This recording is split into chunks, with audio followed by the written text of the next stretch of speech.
Pete, welcome back. Just want to ask you if the Melbourne KISS Army, in your eyes, is number one in the world, because to us we are one. You talking to me? The whole lot of you. Finally, someone's talking to me. The 2010. Yeah, we would, it's. I mean, basically, why Melbourne? And in your eyes, are we number one? I wouldn't have flown 22 hours to be here if we weren't. I mean, absolutely. The guys, I came back because the guys, just when I wanted to get out, I get pulled back into it. And it's worth it. This is a great thing. I mean, we really are going to knock your socks off. This is going to be, really something for all of us to get off on. I've never done anything like it. Being back with these guys is a trip. And it's a good trip, so it's a good thing. What's amazing is in answer to that question, what we always find is that KISS fans all come over to us and say, I'm your number one fan, or the biggest fan club is in this city. And that's the greatest thing, is that everybody feels that they are the best. But it isn't a coincidence, as Peter said. We're doing this here. It's a world where we have access to every stadium, and we chose this place to do this. So, it's good to be home. Guys, another studio album. Is there going to be one out soon, or what's on the list? That's a really good question. And Live 4, what's happened to that? That's a good question too. But today heralds the release of the very best of KISS, because that's exactly what you need, which is a greatest hits album from us.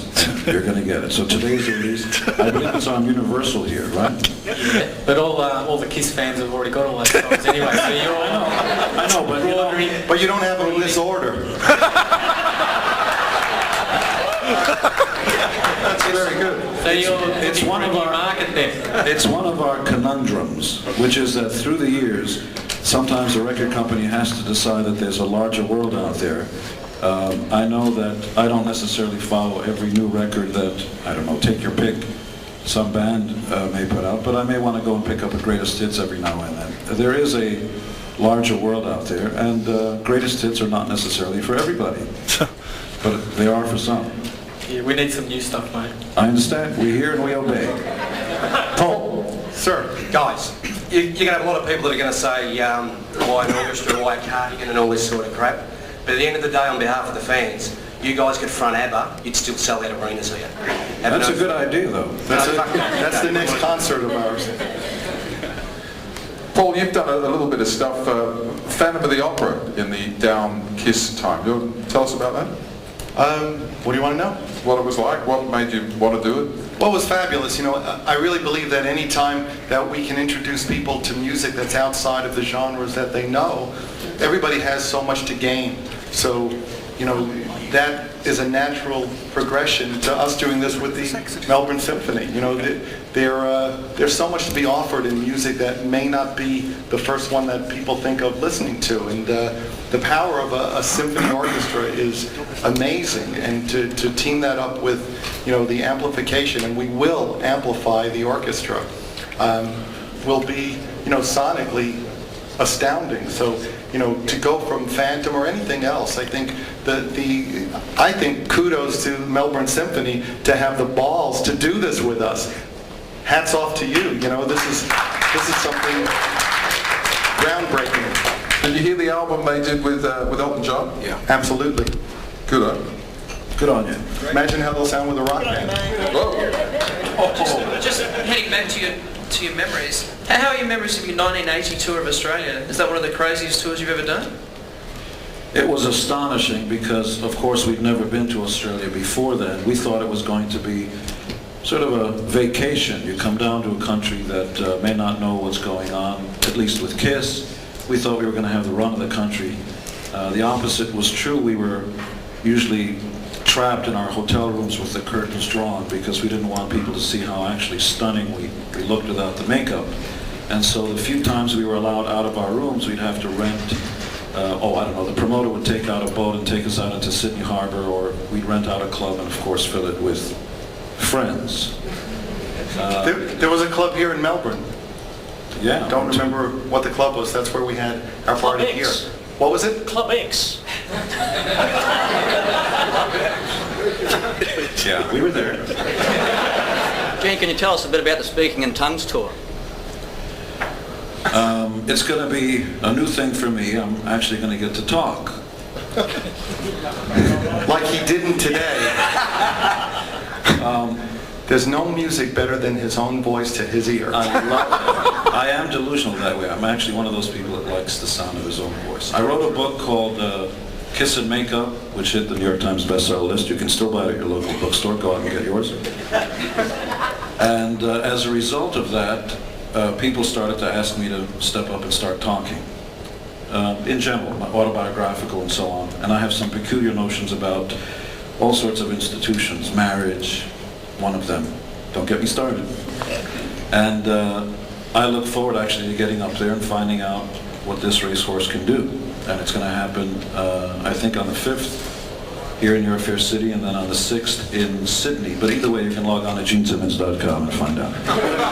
We've got time for a couple more questions. KISS are very famous for their astute business sets. How important is this as a merchandising opportunity?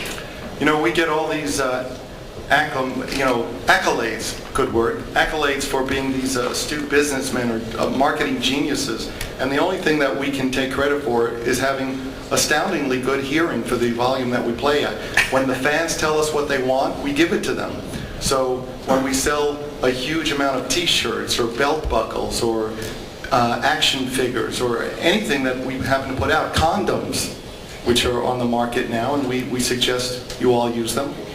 And, you know, basically people say, my God, you know, they're such astute businessmen, look how many things they're selling. But it's always based upon giving people what they want. Gene, I've read your book, brilliant book, but I don't remember. Have you ever tapped into twins? And if you have, how many times?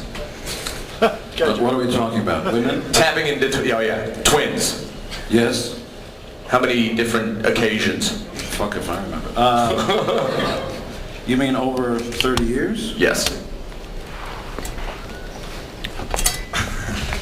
What am I supposed to do? Keep count? Actually, I do. I don't know. Over 20? Oh, yeah. Okay, sweet. Guys, I'm just wondering, I'll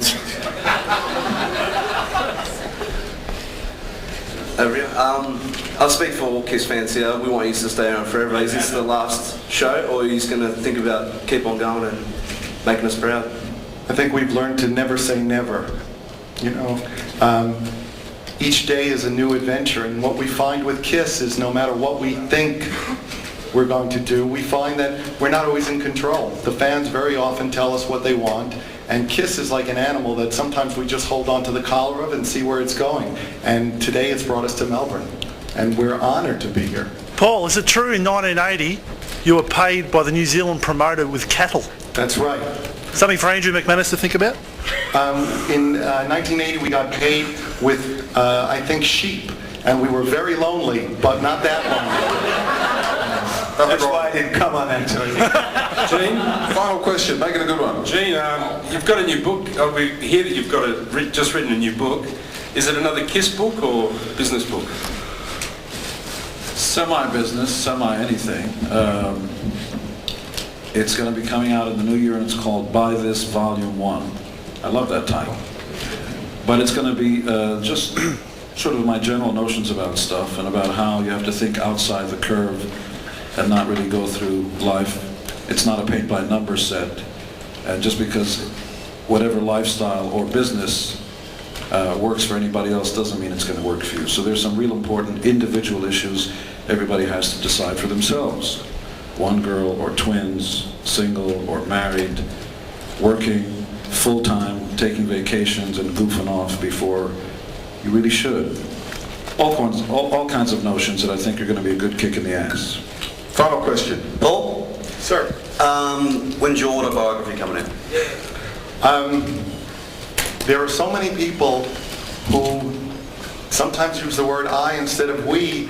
I don't really see a need right now for my autobiography, and plus, you know, life is far from over, so, you know, the best is yet to come. So, at some point, possibly, but, you know, it's not something that really interests me that much because I think that my private life is not a commodity. It's all I have. I think that when you're in show business, and we are, although we like to consider ourselves rock musicians, you give so much to the public, you have to keep something, or at least I have to keep something that's sacred, and that's my off time. So I share that with a few people, and those people are the ones that I hold dearest. Thanks. Okay. Ladies and gentlemen, February the 28th, KISS Symphony, Telstra Dome, presented by Andrew McManus and Telstra Dome. Tickets go on sale November the 1st. 60-piece Melbourne Symphony Orchestra, 4-piece KISS. Would you please put your hands together for three of the four today? Paul Stanley, Gene Simmons, and Peter Criss. Thank you, gentlemen.